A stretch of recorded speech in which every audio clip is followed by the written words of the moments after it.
अस्सलाम वालेकुम दोस्तों अपना यूट्यूब चैनल ही मैं खुश आमदी दोस्तों कणक डे केरन ड्रिल दे नाल ते ड्रिल ओही पुराने वक्त वाली आ ढग्गियां वाली ते आ वेख लो खाद ते बीर लाया DAP खाद आ ते 40 किलो बी है पैली दा ते एक बोरी DAP दी रलाई है पैली वास्ते।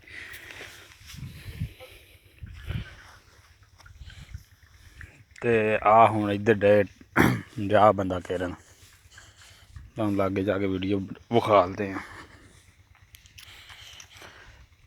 ये दोस्तों दा केरन दा फायदा यह है भी बी जेहड़ा ओह एक तो 10 किलो बी घट पाउणा पैंदा वा, एक जिथे 2 बोरियां DAP दियां पाउणियां पैली नूं उत्थे 1 बोरी पाओ, जिथे खाद डिगेगी उत्थे नाल बी डिगदा। ये 1000 रुपया लैंदा एक पैली नूं केरन दा।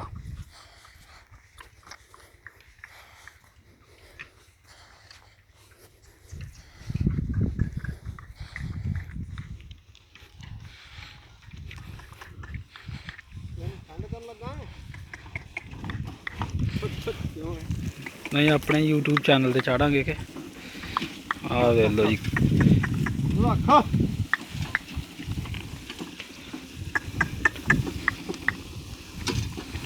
वे लाला शबाज तू किन्ने चिर दा केरन डिया कणक?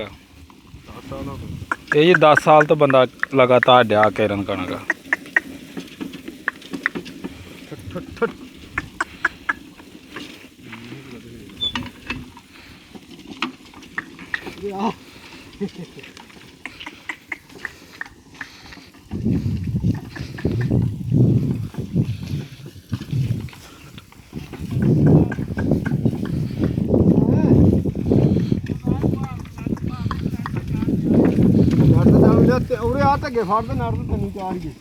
ते इधर लाला रफान अपना बी खाद की डार ला के देना अपनी जेरे निगरानी च डा घेरा कराउना।